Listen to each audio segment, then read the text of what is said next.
Ok. Boa noite a todo mundo que está ao vivo aí na nossa live aqui na Faculdade do Dinheiro. Eu sou o Douglas. Hoje a gente vai tratar de um tema muito contemporâneo aqui, que a gente sabe afeta muito o mercado financeiro como um todo para vocês investidores.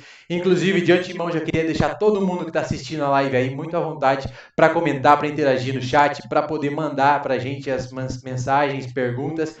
Então fiquem à vontade nesse tema tão especial e que tem ganho um destaque muito grande nessas últimas semanas aí, com muitas indas e vindas. Então, para isso, com o apoio, claro, aqui da Wise, um escritório de investimentos XP, a gente tem aqui o Eric DK, sócio e analista político da XP Investimentos. Muito bem-vindo, Eric. Obrigado, Douglas. Acho que uma conversa agora encaixa muito bem com esse clima de Brasília que a gente está vivendo. Ontem a gente viu uma declaração do presidente da Câmara fazer um U-turn aí dentro da Bolsa, saiu da mínima de 107, batendo na máxima do dia. As coisas aqui estão bem dinâmicas, enfim, a política sempre impactando aí toda a dinâmica do mercado financeiro. Com certeza vai ter muito tema para a gente explorar aí nessa próxima hora. Obrigado pelo convite e é uma alegria estar aqui com vocês e com todo mundo da Wise. A gente que agradece você, agradece todo o time da XP que se dispôs aí a conversar com a gente sobre esse tema tão especial e acho que justamente ficou claro para mais de 3 milhões de investidores que a gente tem na Bolsa hoje e inclusive muitos desses começando nos últimos 2 anos, né? A volatilidade que a política e esse tema tão importante aí causa justamente no mercado de ativos do Brasil. Então, até por isso, gostaria de começar contigo aí, justamente falando sobre o tema que foi explorado ontem aí da PEC. Para começar, eu acho, para colocar todo mundo no mesmo nível. O que é uma PEC, Eric? Bom ponto. A PEC é uma mudança na Constituição, tá, gente? A gente tem a Constituição, que é a Carta Magna, é ali que normalmente tem todas... É um esqueleto onde depois são aprovadas leis complementares, projetos de lei que complementam a PEC. Mas uma vez na PEC, aquilo ali tem uma grandiosidade bem maior, porque vira uma regra maior. E ontem a discussão que teve aqui dentro do Congresso foi justamente nesse ponto de que estava se construindo contrapartidas nessa PEC do auxílio. O que são contrapartidas? As contrapartidas são as maldades, são os ajustes fiscais que vão ser necessários para que o governo depois apresente uma medida provisória estendendo aí o auxílio emergencial, fazendo aí um novo round desse auxílio emergencial. Mas, inicialmente, o governo mandou essa PEC para que essa PEC, então, desse as linhas, criasse um arcabouço fiscal para que depois essa medida provisória que vai vir num segundo momento tivesse, então, dentro de um paradigma fiscal sem correr nenhum risco de estouro de teto, por exemplo. E o que aconteceu ontem, ao longo do dia, foi justamente... A gente estava ali, Douglas, até metade da tarde, tava aqui, tinha muito zum. Isso aqui estava muito tenso. O Congresso, eu estou aqui agora dentro do Congresso. Isso aqui atrás é o Salão Negro, não é minha casa não, tá, gente? Aqui é o Salão Negro Tá do morando Congresso. bem.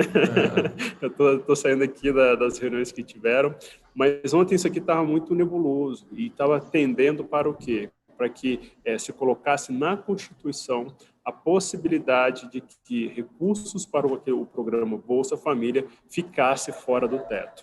O teto de gastos foi criado por meio de uma PEC. E para mudar essa regra do teto de gastos, é preciso uma outra PEC. Então, a partir do momento que houve essa sinalização de que o Bolsa Família ia ficar fora dessa regra, fora desse limite de gastos, houve um estresse muito grande dentro da Bolsa, porque os investidores leram que, a partir dali, isso sendo aprovado, o céu era o limite. O gasto com o Bolsa Família não tinha mais um limitador, que era o teto de gasto. Então, por isso que houve muito esse estresse. A gente chegou à mínima ontem, a 107 pontos na Bolsa, mas daí veio o presidente da Câmara, e olha que engraçado, o debate estava no Senado, veio o presidente da Câmara e disse, não, essa discussão de colocar o Bolsa Família fora do teto não existe. E aí teve um cavalo de pau dentro da Bolsa, a gente chegou a uma máxima ali de 112 e depois houve correções. Mas o que estava em jogo, o que estava no radar do investidor era justamente a possibilidade de se colocar o programa social fora do teto, que isso ia sinalizar, gente, para o mercado financeiro, isso ia sinalizar para o investidor desequilíbrio nas contas públicas. No final do dia, era isso que estava em jogo, era abrir uma porteira com o risco desse gasto ser cada vez mais ampliado nos próximos anos. Por isso que a PEC precisou ser o caminho para isso, porque tinha já essa discussão anterior do teto dos gastos. Então vamos por parte. A gente tem hoje a Constituição, aí a gente teve uma PEC que foi criada para falar assim, vamos controlar os gastos, que foi criada recentemente, exatamente, é isso, né? E agora a gente está tendo uma outra PEC, uma votação de uma nova PEC para alterar a PEC anterior, ou para colocar um contraponto nessa PEC anterior, para que o governo possa gastar mais durante esse período mais conturbado que a gente está vivendo, é isso, né? Exatamente. Já entrando na questão do teto de gasto, dando um contexto para vocês. O teto de gasto, gente, foi votado aqui no Congresso em 2017, logo depois que o Michel Temer assumiu a presidência, quando o governo centro-esquerda da Dilma acabou sendo impeachmentado, e aí entrou o Michel Temer com uma agenda mais liberal, com uma agenda mais pró-mercado.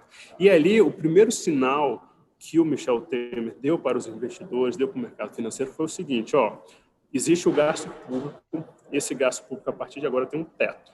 Não se pode extrapolar esse teto.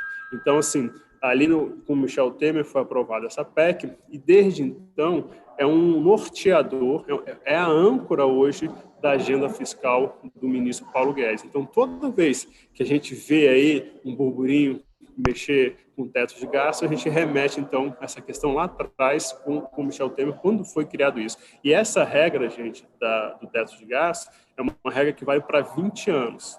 Então, e qual é a ideia dessa regra? É o seguinte, limitando os gastos públicos, limita, então, se chegar muito próximo a 100% da dívida pública PIB. Dívida PIB, hoje, só para vocês terem uma ideia, ano passado, diante aí da pandemia que a gente está enfrentando, chegou a 89,3% do PIB. O volume da dívida chegou a 89,3% do PIB. O que é o PIB? É o que a gente arrecada. Então, é o seguinte, a mesma coisa que você está olhando, você recebe ali seu salário, e aí seu salário está comprometido quase 90% com dívida.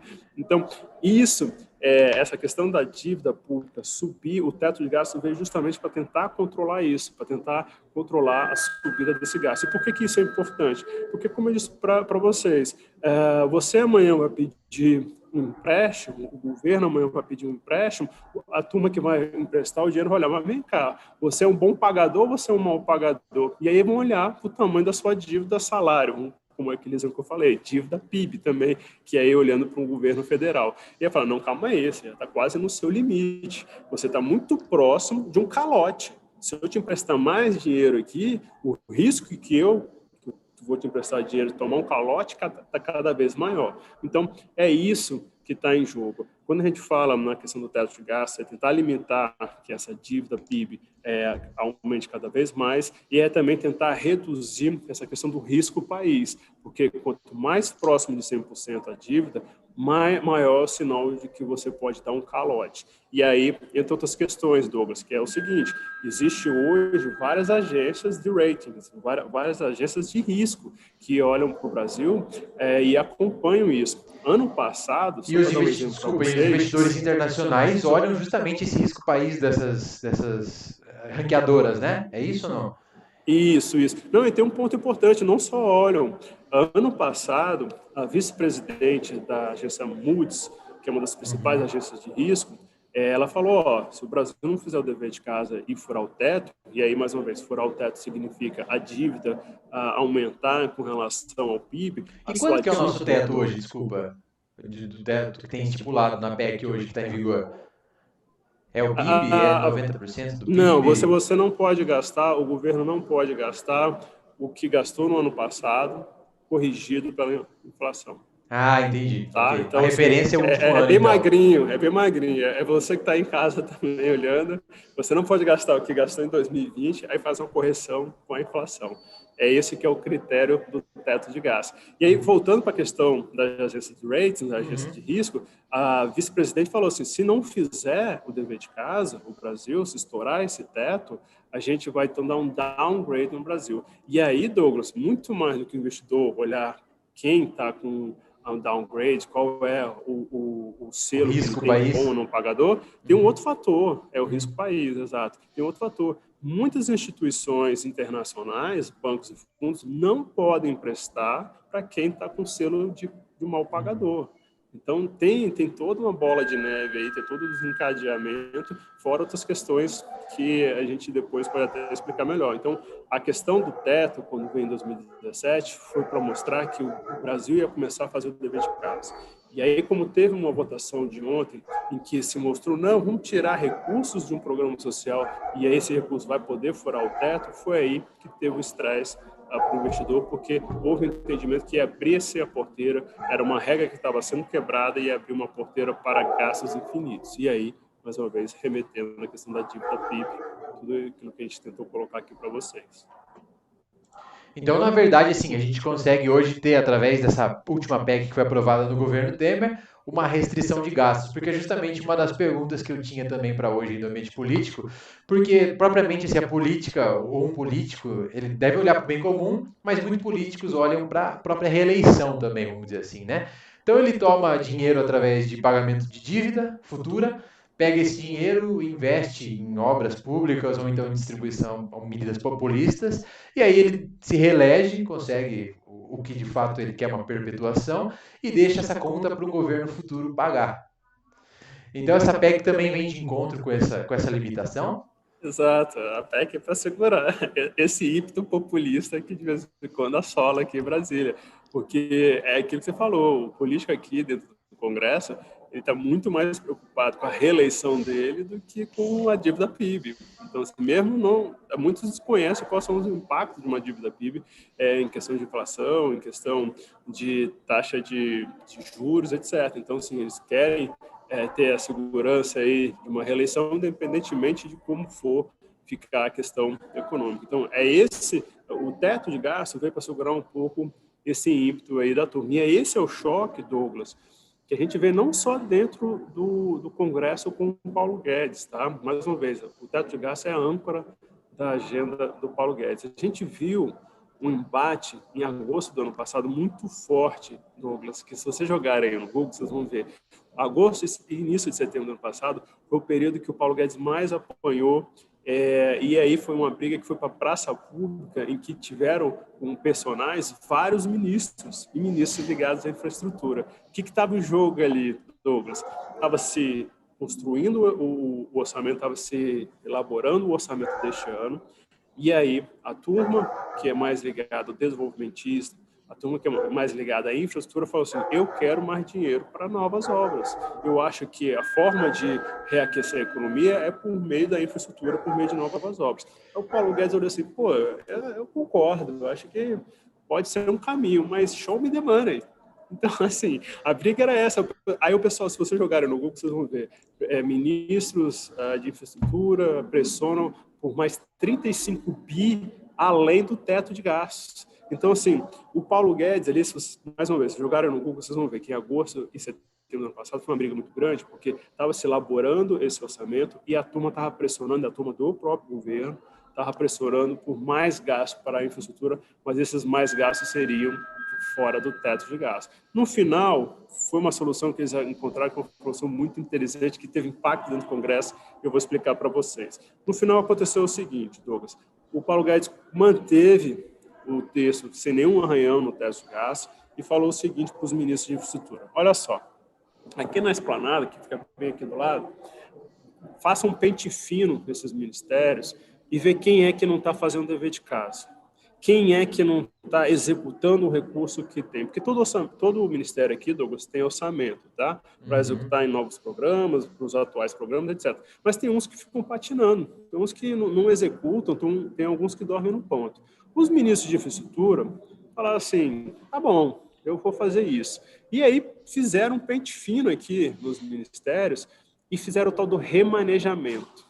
Remanejamento nada mais é, nada menos é do que o seguinte, gente, o Douglas é um ministério, eu vou lá no Douglas e falar, Douglas, bicho, não está fazendo nada, cara, nesse governo. Eu vou pegar todo esse recurso que tem aí, eu vou botar na minha caixinha de infraestrutura. Era a caixinha daquele programa Pro Brasil. Vocês vão se lembrar, também criou um ruído, uma briga aqui em Brasília. Mas vamos trocar de novo, não vou botar mais esse nome de Pro Brasil, não. Mas vamos fazer uma caixinha. Tira do Douglas, tira do João, tira do Pedro. Esses caras não fizeram dever de casa. E vou botar na caixinha do Eric, caixinha da infraestrutura. Joguem aí no Google também. Na reta final da eleição aqui para a presidência da Câmara, o ministro de Desenvolvimento, que é um craque, que é quem fez esse pente fino, ele conseguiu remanejar do Douglas, do João e do Pedro dos ministérios 3 bi. 3 bi. A caixinha que ele conseguiu construir foi 3 bi para 3 bi ser aplicados em obras. E o que esse recurso serviu? Para formar uma coalizão aqui dentro do Congresso, porque o ministro chegou com um caminhão de 3 bi e falou, gente, eu tenho aqui obras para ofertar no estado de vocês, mas eu preciso de uma contrapartida de vocês. Um apoio da Câmara, é isso? Formar uma coalizão, e essa coalizão vai eleger o Arthur Lira e vai eleger o Rodrigo Pacheco. Então, dessa briga de teto que a gente viu ali em agosto, setembro, resultou... Foi decisivo, então. Fortalecido e resultou numa caixinha de 3 bi extra. Foi 3 bi extra, porque os parlamentares têm um orçamento e podem executar as emendas dele. E aí, na reta final de uma eleição, uma disputa para a presidência da Câmara, chegou um caminhão aqui na frente com 3 bi. Então, assim... Tem toda essa dinâmica aqui em Brasília que a gente tem que acompanhar para saber quais são as evoluções, tanto dentro da parte econômica, na parte política e aqui no Congresso. E na sequência disso, ainda falando de PEC, justamente, a gente teve, acho que agora estava saindo de uma reunião aí sobre a votação de uma PEC, não é? Para a extensão do auxílio emergencial, é isso? Então, com essa PEC, podemos ter um novo auxílio emergencial confirmado nos próximos dias? Exatamente, gente, agora são 18h15 aqui no meu 18h18, no meu relógio, tem mais ou menos 1h30, acabou uma reunião aqui, o Arthur Lira já pautou essa PEC do auxílio emergencial para a próxima terça-feira, vocês vão ver o dia inteiro de discussão, Brasília, a Câmara vai parar só para discutir, na quarta-feira tem a votação. Douglas, o risco da gente ter o ruído que a gente teve ontem é menor, tá? Porque a tendência é da Câmara manter o texto que veio do Senado. Lógico que a turma vai querer surfar, é um palanque, é o tema central, todo mundo só fala disso, mas o ruído que a gente viu no dia de ontem de tirar programa social fora do teto ou algo do tipo é bem menor, porque a tendência é manter o texto que veio do Senado. E aí, o que acontece? A PEC, ela serve como um arcabouço fiscal. Tem algumas contrapartidas que são o seguinte, o governo não vai poder aumentar salário de funcionário, que são os gatilhos, não vão poder aumentar o salário de funcionários públicos nos próximos 2 anos, não vão poder fazer concurso nos próximos 2 anos. Dessa forma, segura os gastos que ele estava falando. E aí, com esse arcabouço fiscal, foi feito, vem uma medida provisória.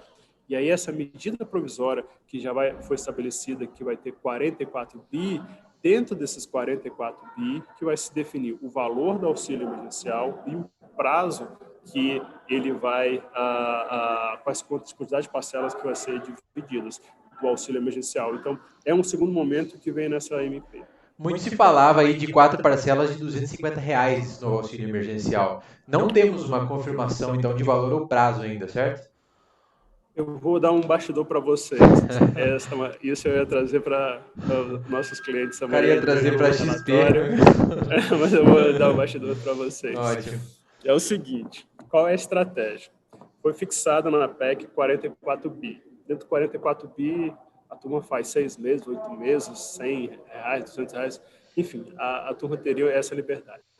Mas qual é a estratégia que está sendo criada, que deve ser posta em prática? É o seguinte, vou enviar a medida provisória para cá. Douglas, uma medida provisória tem um prazo de 4 meses.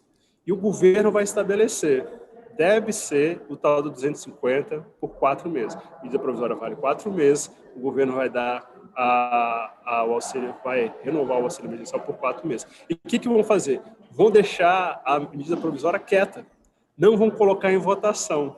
porque colocar em votação significa que o Congresso pode, os parlamentares podem sim estender o valor do auxílio emergencial e, inclusive, o prazo, aumentando, então, o impacto no orçamento do governo. Então, essa estratégia já foi usada no passado, quando aconteceu o seguinte: a gente teve uma primeira onda de pagamento do auxílio emergencial, aí no final, ali em setembro, acabou. A primeira parcela, a primeira onda de pagamento foi ali em setembro. Isso, R$600, exatamente.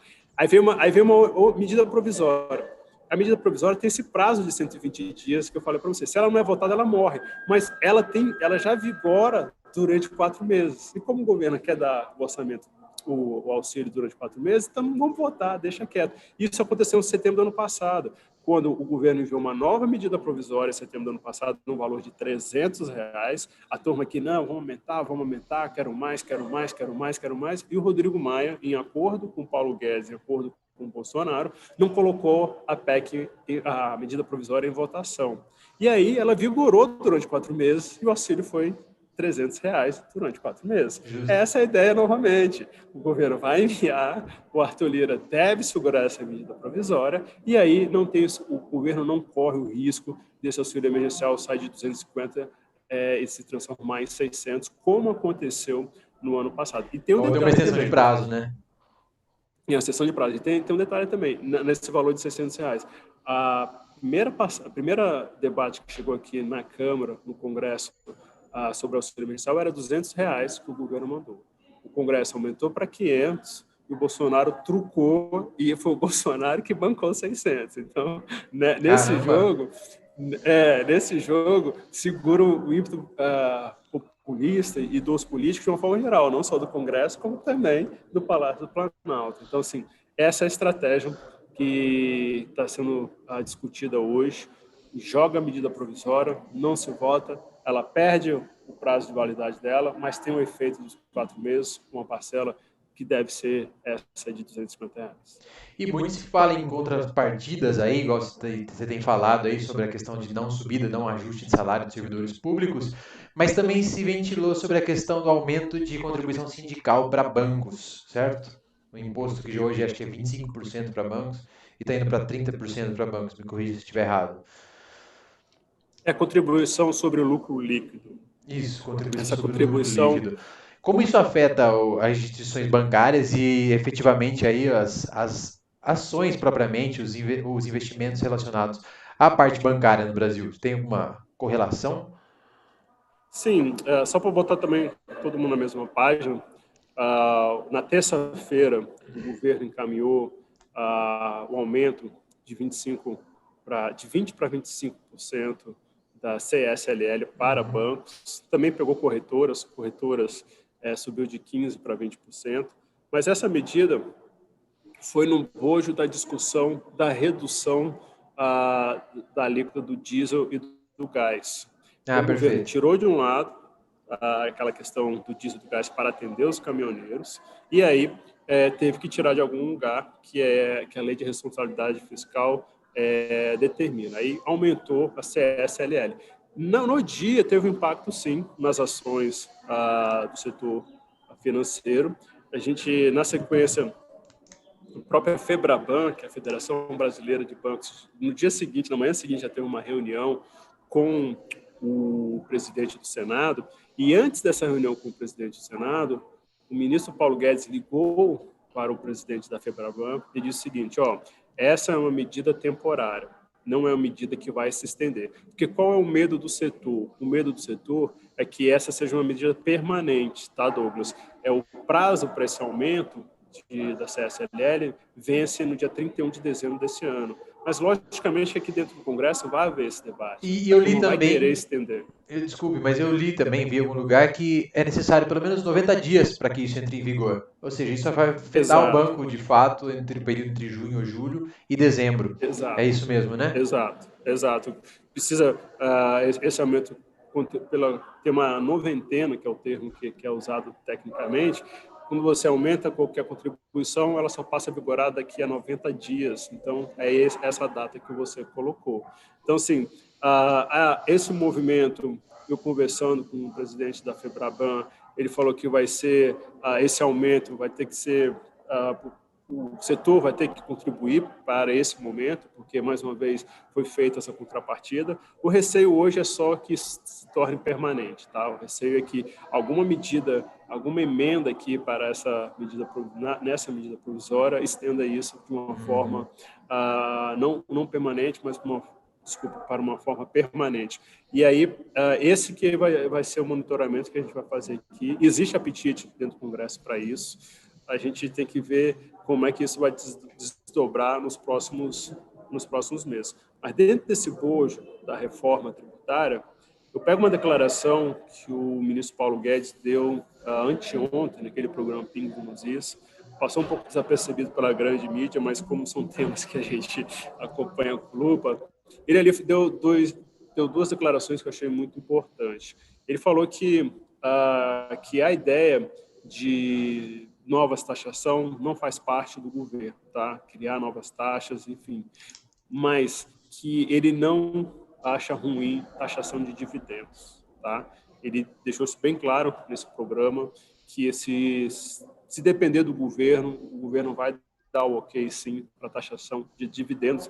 E esse é um tema que sempre corre. Ele foi contrário, Douglas, à taxação de grandes fortunas, tá? Isso aí também foi categórico, falou grandes fortunas não é o nosso foco, mas dividendos tem o nosso ok. Então, por que eu estou colocando isso? Porque a reforma tributária ainda está engateando aqui dentro do Congresso, ainda está patinando, ainda não está muito claro como é que vai ser a dinâmica aqui. Mas já tenho no radar que se amanhã esse tema, e é um tema que sempre vem à tona quando a gente fala em reforma tributária, de dividendos for colocado, já tem esse sinal verde do próprio governo. E quando tem um sinal verde do governo, isso se irradia muito fácil para dentro do Congresso. Tá? Então, isso é um dos temas que coloque no radar, já deixem anotado, porque a chance de avançar Já depois que tiver um startup é grande.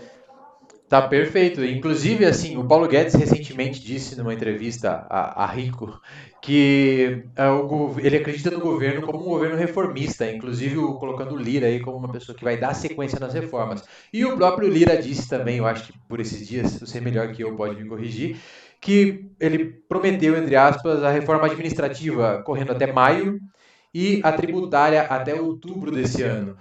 Então, o que você acha desses prazos? E, então, tendo essa reforma tributária em outubro, podemos, então, já a partir de outubro, ter um risco dos dividendos serem taxados, então? Vamos começar pela administrativa.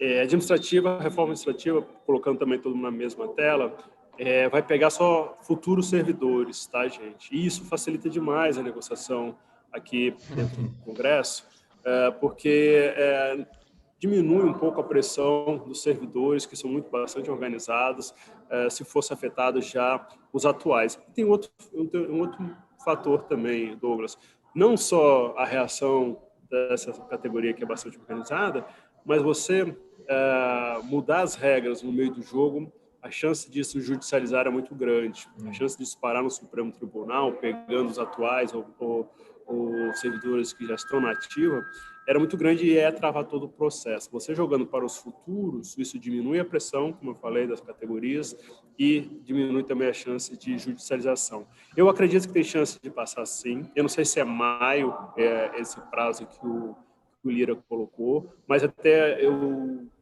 final desse primeiro semestre, acredito que a reforma administrativa consiga ganhar tração, sim, consiga avançar aqui dentro da Câmara. Aí passado, vai depois para o Senado. E aí tem um ponto, que é sua primeira pergunta, que o que é PEC? A reforma administrativa é uma PEC. E aí, mais uma vez, falando de uma forma bem simples para vocês, a PEC é como se fosse um esqueleto, vai dar ali o norte da reforma. Depois vão ser necessárias alguns projetos de lei ou projeto de lei complementar que vão justamente detalhar qual é o tipo de reforma para cada setor, para cada segmento aí dos servidores públicos. Então, é ali, nesse segundo momento, num projeto de lei complementar, que a gente vai saber a dimensão dessa reforma, tá, Douglas? Então, hoje, a gente vê até o próprio Paulo Guedes dizer a reforma administrativa pode trazer oxigênio, o orçamento em cerca de 300 bi em 10 anos. É muito cedo para falar. É muito cedo para falar porque a gente vai ter uma melhor noção apenas depois da votação desses outros projetos, e aí é uma outra dinâmica, vai ser um outro momento. Com relação à reforma tributária, esse prazo, eu ainda acredito que é muito otimista, tá, Douglas? Porque a reforma tributária tem um entendimento aqui de várias lideranças de que uma reforma tributária só se faz quando a economia está pujante, quando a economia está forte. Por quê? Porque alguém vai perder, Douglas. Alguém vai sair machucado dessa brincadeira. E, normalmente, quando alguém perde nessa brincadeira, é feito ali, é dado alguns benefícios, é dada a ampliação, por exemplo, da divisão da dívida, é dado alguns benefícios, é dado algumas isenções, mas isso só é feito com uma economia pujante, com a economia cambaleando como a gente está, não há muito ambiente para isso. Então, esse já é um limitador para a reforma tributária avançar. Um outro ponto é que a reforma, ainda, como eu te falei, está patinando. É uma reforma que o Lira, o presidente da Câmara e o presidente do Senado, deram um deadline para a apresentação do relatório até semana passada. E esse relatório ainda não foi apresentado. Gente, pode escrever também. No dia que esse relatório for apresentado, ninguém conhece esse relatório, é uma questão também nebulosa, aí ninguém sabe o que tem naquele texto, mas no dia que colocarem na mesa e publicarem esse é o relatório, escrevem aí que vão ser manchetes em cima de manchetes em todos os jornais, de vários setores reclamando, de vários players tentando reverter o que está ali no texto.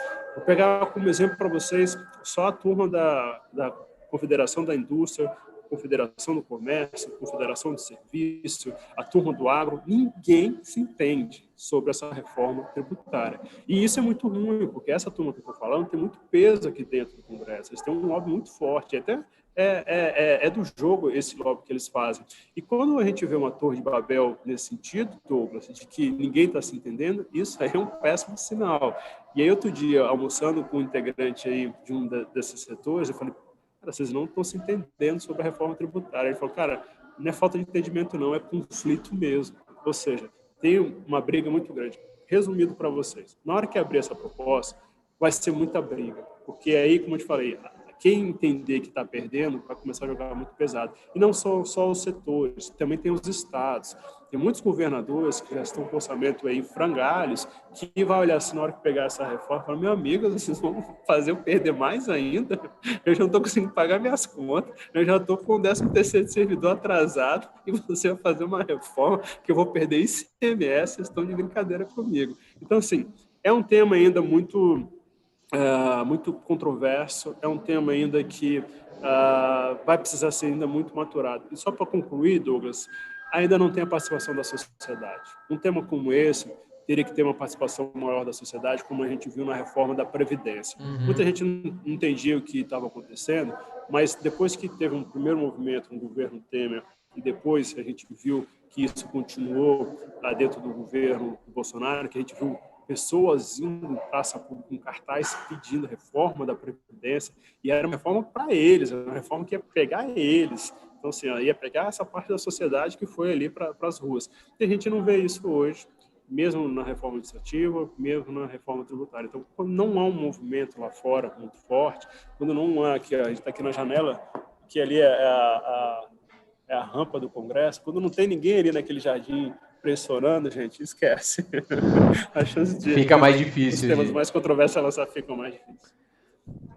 Ok. Realmente, você bem pontuou que a gente teve aí na reforma da Previdência, a gente teve um monte de gente na rua justamente pressionando para falar assim, eu quero pagar essa conta aí, né, dessa reforma da Previdência, eu não quero deixar para o meu neto pagar. E a gente tem, na verdade, um cenário parecido, mas acho que a gente não tem entendimento ainda, né, da população brasileira com relação às próximas reformas, justamente a administrativa um pouco mais. Estou até vendo o chat aqui, e tem gente falando realmente que a questão da máquina pública aí pode ser um ponto interessante de discussão aí para enxugar, para conseguir um salário, porque é um ponto que eu ia te perguntar. Hoje, o servidor público é ele que cria as próprias vagas de servidores públicos e ele que administra e aprova reajustes de salário, certo? Então a gente só tem essa classe no Brasil que não, faz é o Congresso, né? É o Congresso que que cria, e aí, como eu falei, aqui atrás, aqui em cima do meu ombro, está explanado o ministério. Cada ministério desse ganha um orçamento, que é o que está sendo discutido também. E aí, com esse orçamento, Douglas, igual a sua casa, igual a casa de quem está assistindo. Ok. Ou seja, qual é a nossa prioridade? Vamos renovar o quê? Vamos fazer melhorar o teto, vamos criar uma viatura, vamos investir em capacitação, vamos investir em recursos humanos ou não? Vamos investir em infraestrutura? Aí é de cada um, aí é prioridade de cada um. Então, sim, mas é necessário, inicialmente, ser aprovado um orçamento, e no orçamento também é determinado quais são as categorias que podem ter o concurso aberto nos próximos anos. Ok. E só para fechar esse tema aí justamente que a gente está falando, a gente falou de PEC, falou de auxílio emergencial, só para fechar isso, tivemos também recentemente a aprovação da renovação da preservação de empregos, né? Redução de jornada, né? Acho que você tem alguns detalhes sobre isso também. Esse é um tema, Douglas, que a gente, eu acho que vai caminhar igual caminhou no passado nessa questão da pandemia. O Congresso primeiro enfrentou o auxílio emergencial, o dinheiro ali na veia para a turma, e, de certa forma, o governo brasileiro deu aula nisso, tá, gente? A forma como foi... Tem, logicamente, alguns problemas, gente que recebeu indevidamente, etc., mas dentro da grandiosidade da distribuição, foi muito bem o governo, a Caixa Econômica em especial. Depois, foi enfrentada algumas questões setoriais. Eu acho que o próximo passo que você vai ver aqui, Douglas, e quem está nos assistindo também vai ver, é justamente esse próximo passo, porque a turma, os empresários vão falar, também eu estou em frangalhos aqui, não estou conseguindo, estou com lockdown, aqui em Brasília está com lockdown, não sei se aí onde você está tem lockdown. Estamos em fase vermelha aqui no estado de São Paulo.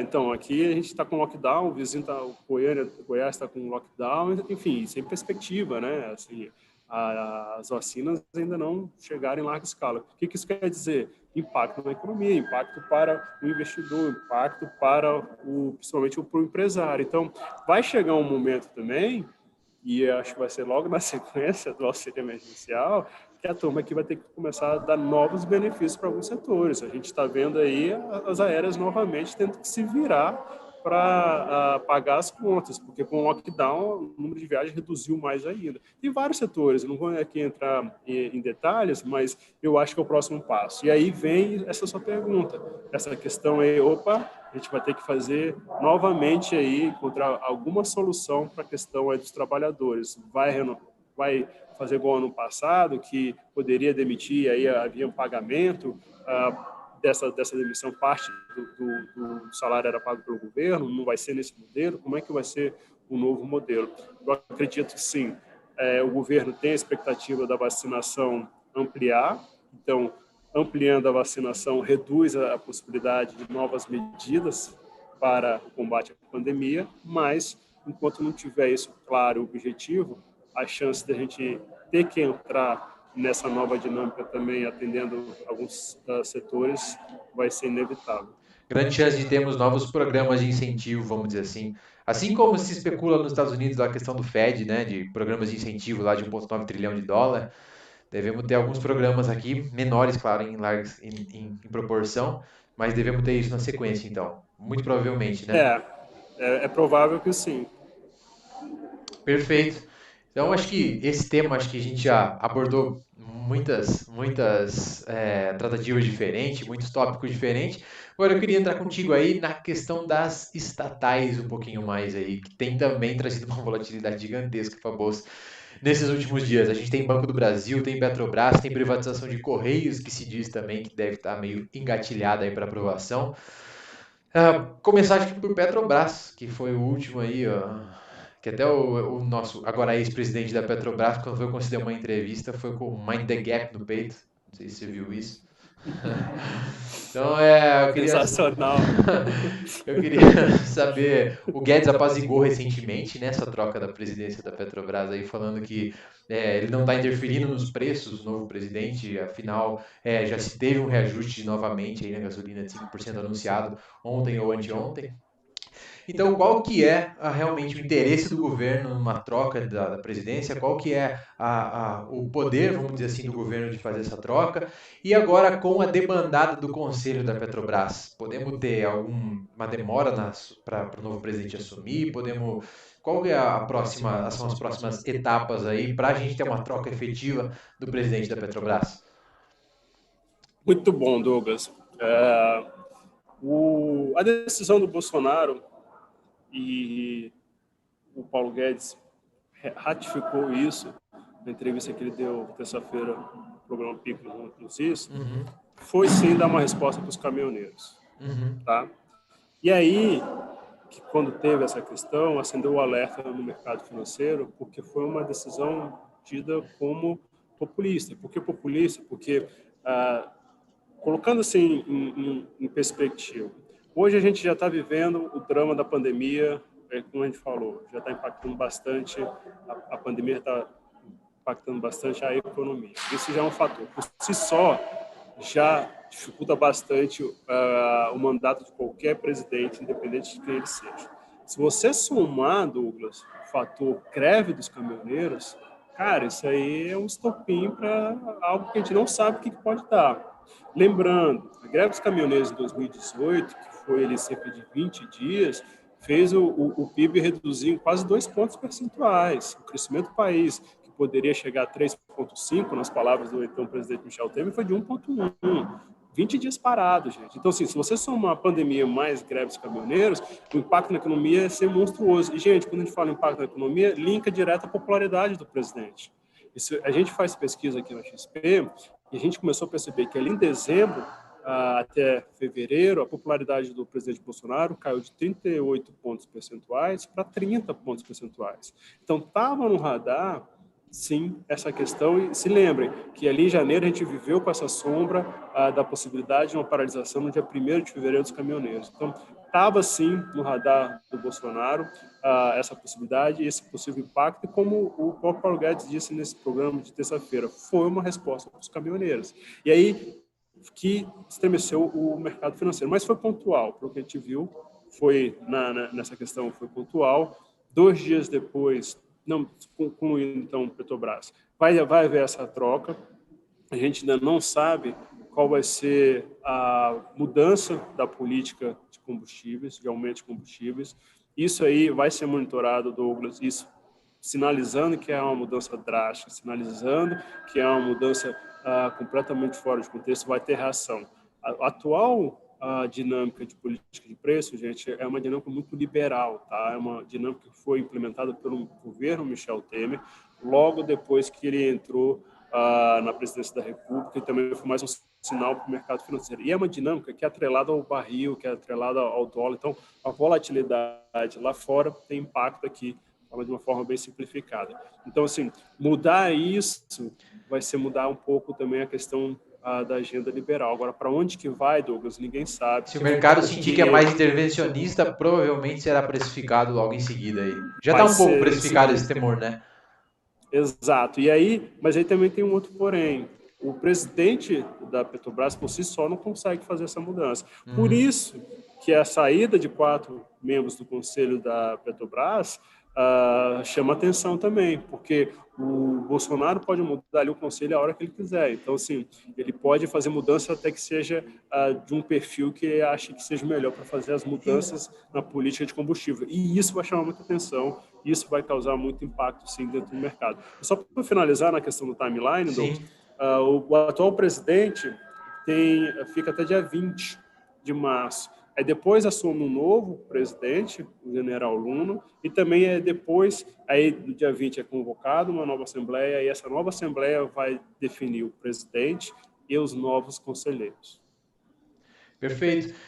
Inclusive, o conselho poderia barrar, eu acho, né, o novo presidente da Petrobras, mas como você bem disse, o próprio presidente da República pode fazer a troca dos conselheiros, né? Então a gente acaba indiretamente não tendo poder de veto, certo? O conselho da Petrobras, certo? Exatamente. Mas aí, dentro desse contexto de privatização de estatais, e agora falando de privatização, teve esse estresse na semana passada, porque essa intervenção foi lida de uma forma muito negativa, E havia dúvida, Douglas, se ia se estender para as outras áreas, porque quem alimentou essa dúvida foi o próprio Bolsonaro, que ele estourou a bomba numa sexta-feira, chegou no final de semana e falou: eu ainda vou meter o dedo no setor elétrico. Meu Deus, onde vai parar isso? Só que, na sequência, segunda-feira teve aquela perda na Bolsa, né? 20% das ações da Petrobras. Na terça-feira, a gente esteve aqui, a 20 metros de onde eu estou aqui, entregando a medida provisória da Eletrobras e, na sequência, entregou um projeto de privatização dos Correios. Ele ali quis sinalizar para o mercado financeiro, para os investidores, que era uma questão pontual, que era uma questão ali. E aí, mais uma vez, linkada, gente, aquela questão que eu falei para vocês, de somar pandemia mais greves caminhoneiros, impacto na economia e impacto na popularidade do presidente. Então, ali foi uma reação muito rápida que ele teve ligada a essa questão de popularidade. Só nesse último ponto, linkado à questão de popularidade em relação justamente à greve dos caminhoneiros e Petrobras, né? Essa questão da Eletrobras, acho que foi para apaziguar o mercado, em contrapartida à indicação da Petrobras, e inclusive um outro ponto que abordaria já é sobre o Banco do Brasil também, né? Porque apaziguar a Petrobras e Banco do Brasil, que a gente sabe que já há algum estresse entre o presidente do Banco do Brasil, André Brandão, e o presidente Bolsonaro aí por causa de algumas medidas. Você acha que a questão da Eletrobras com Correios foi também uma certa contramedida para o mercado, falando eu estou disposto a abrir mão de algumas estatais para torná-las mais rentáveis, mais eficientes? Foi sim, foi sim. E aí, muito bem colocado, Douglas, o que aconteceu na Petrobras, a gente na antessala disso já tinha ali no dia 14 de janeiro uma primeira iniciativa do presidente Bolsonaro com relação ao Banco do Brasil, ao presidente do Banco do Brasil. O presidente do Banco do Brasil tinha sinalizado que ia adotar uma agenda liberal, que é uma agenda de enxugar o Banco do Brasil, reduzir a agência, o número de agências e o número de funcionários. Houve uma reação forte de dentro do Congresso, porque vários prefeitos foram reclamar, falaram, não, você vai fechar a agência aqui no meu município, não. E aí o Bolsonaro já ali balançou o André Brandão, e ali no dia 14, dia 15, já teve impacto nas ações do Banco do Brasil, e vivemos hoje a expectativa ainda da troca do presidente do Banco do Brasil, que pode acontecer nos próximos dias. A Eletrobras e os Correios veio, sim, para tentar mostrar que não houve uma guinada a 180 graus na agenda econômica. Então, assim, e engraçado que o Paulo Guedes também, em entrevistas recentes, ele confirmou que essa questão que a medida foi da Petrobras tomada de olho nos caminhoneiros, e ele minimizou também a medida. Ele falou, o presidente da República tem a prerrogativa de trocar um presidente no final do mandato da Petrobras. E aí, chamou a atenção também, Douglas, que dentro dessas entrevistas, ele deu declarações que ainda vê o copo meio cheio, ainda vê o copo de alguns temas avançando, de alguns temas aqui dentro do Congresso avançando. Isso é interessante de pegar, gente, porque isso mostra como é que está o humor do Paulo Guedes hoje dentro do governo, depois dessas medidas do Banco do Brasil e da Petrobras. Porque se vocês pegarem, durante 9 dias, desde essa segunda-feira da Petrobras até anteontem, o Paulo Guedes ficou calado.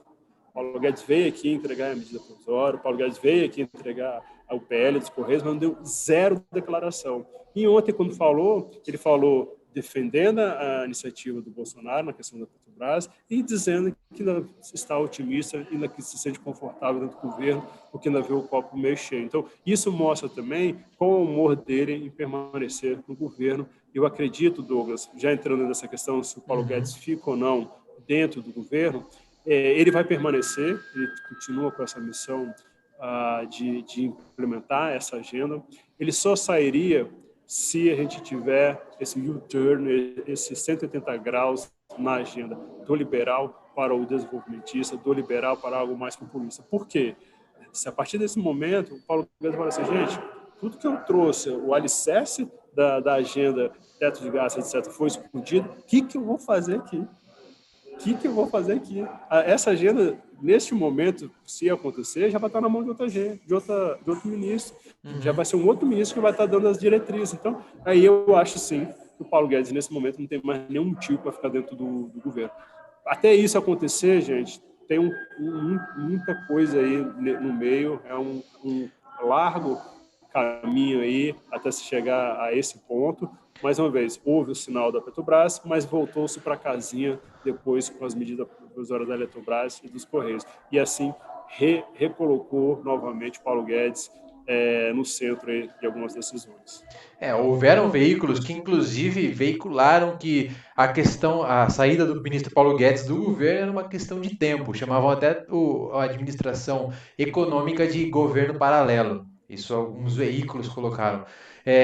Isso dado, pode ser que seja uma veiculação estratégica de uma contrapartida do governo para causar algum tipo de estresse dentro do governo, ou pode ter algum teor que indica a saída do ministro Paulo Guedes? Ele saiu muito enfraquecido desse episódio, né, Douglas? Ele saiu, e a estratégia dele ficar em silêncio eu achei até muito, muito boa, porque se ele falasse qualquer coisa ali no calor dos acontecimentos, as coisas poderiam ser pior. Sempre tem uma especulação, tá? E aí, voltando para aquele a primeira parte da nossa conversa, toda vez que se fala em possibilidade de estourar o teto, sem brincadeira nenhuma, gente, a pergunta seguinte é a seguinte: estourou o teto, Paulo Guedes fica? Porque todo mundo sabe que o teto é a âncora da agenda dele. E a pressão para se estourar o teto vai ser contínua. Então, a pergunta se o Paulo Guedes vai ficar ou não no governo vai ser contínua. Então, esse zum de Paulo Guedes fica ou não, eu acho que vai ser permanente. Mais uma vez, se você pegar, Douglas, em agosto do ano passado, ali o Paulo Guedes estava apanhando em praça pública. Gente. Os ministros do próprio governo estavam batendo nele. E ele sobreviveu de uma forma muito inteligente, como eu expliquei para vocês, na questão do orçamento. Sem nenhum arranhão no orçamento, remanejamento, 3 bi para a turma de infraestrutura, que depois foi parar aqui no Congresso, 3 bi. Então, o que eu quero dizer com isso? Por mais que às vezes a gente veja algumas brigas, algumas coisas feias saindo das manchetes, há espaço sempre para um entendimento, há espaço sempre para que as coisas avancem. E ver o Paulo Guedes dando declaração de que ainda vê que as coisas podem avançar, me mostra que, apesar da pancada que ele tomou com Petrobras, ele ainda está muito consciente de que ainda pode fazer uma agenda, pelo menos mínima, na área econômica nesses próximos meses. O que é excelente e é um bom sinal justamente para o mercado de capitais aí no Brasil, porque grande parte da nossa ancoragem, da nossa segurança também vem da agenda que o Paulo Guedes instituiu, né? Então, para o mercado de capitais, isso acaba sendo bastante importante, diria eu. Exatamente. E aí, sair dessa agenda do Paulo Guedes é um processo, não é uma coisa que acontece do dia para a noite. Mas aí as coisas vão caminhando e é nesse caminhar que a gente vai ter que mensurar até onde a agenda foi perdida do Paulo Guedes e se iniciou uma outra agenda. É esse limiar que é o definidor aí. Não deve haver um estopim de uma hora para outra. Isso deve acontecer gradualmente, caso aconteça. Tanto para o fortalecimento quanto para o enfraquecimento. Ok, perfeito. Exato.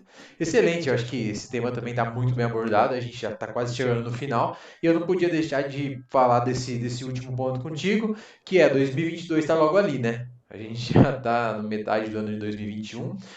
A gente já tem algum cenário um pouco mais desenhado aí para o ano que vem? Quais os possíveis impactos que a gente tem aí durante o ano para um desenho de um regime de sucessão aí do presidência no ano que vem? Douglas, nesse cenário, o presidente Bolsonaro continua aí com seus 30%, então qualquer mandatário, não é só o Bolsonaro não, tá? Qualquer governador, prefeito, que tiver à frente da máquina pública que saia com 30% já é uma vantagem, já é um candidato bastante competitivo, porque tem, inclusive, a máquina. Tem o fator econômico, que é justamente é isso que vai exatamente dar humor aí para a sociedade com relação ao mandatário, e aí presidente, governador e prefeito. E aí a gente vai ter que ver como é que essa economia vai chegar até 2022. Acho que vai ser bastante sensível, mas Bolsonaro, sim, é um forte concorrente.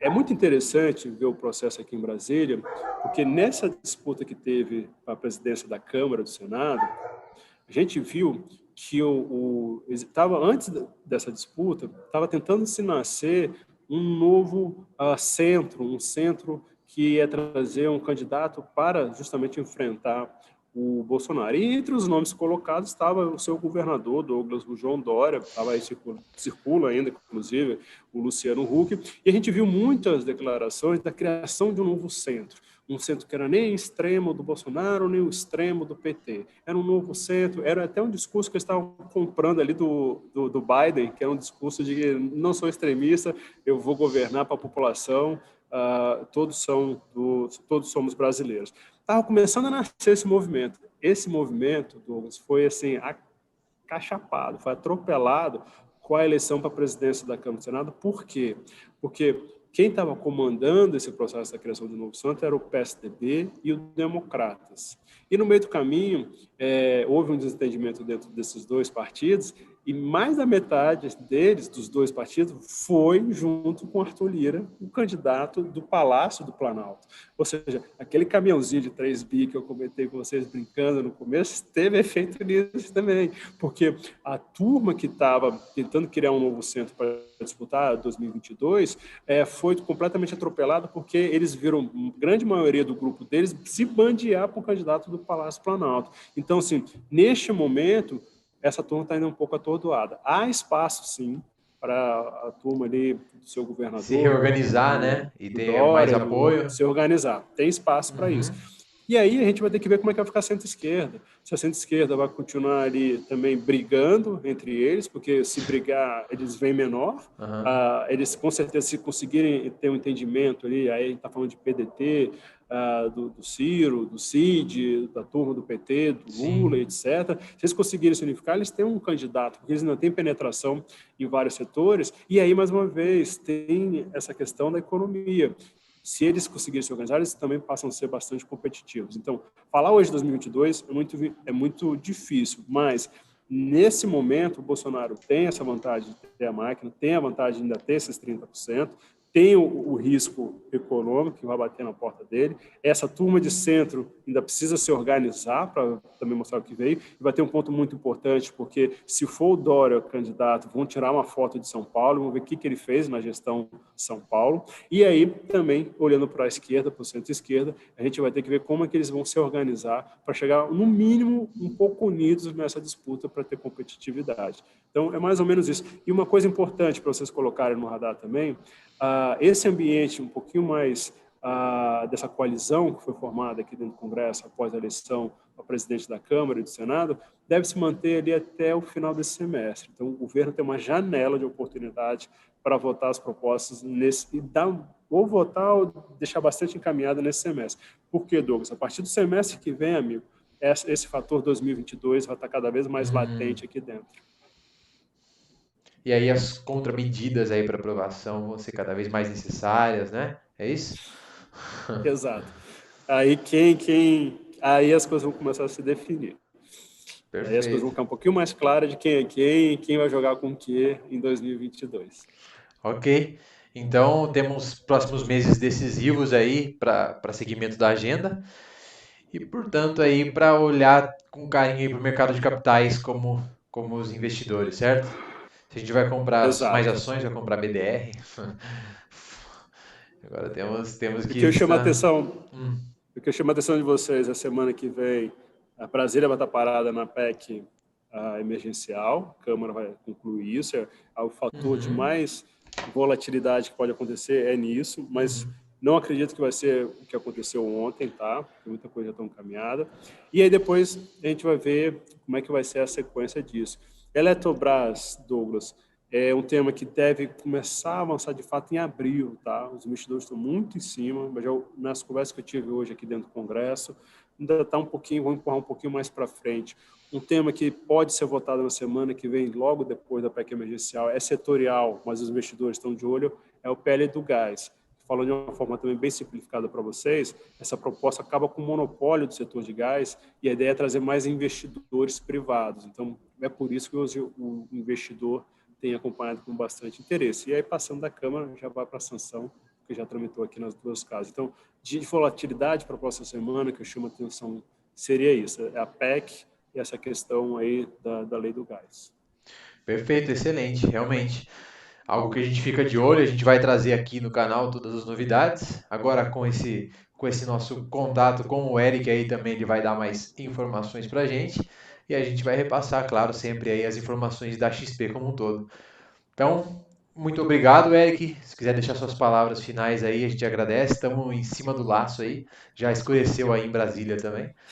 Muito obrigado por ter munido a gente com todas essas informações, inclusive algumas coisas exclusivas.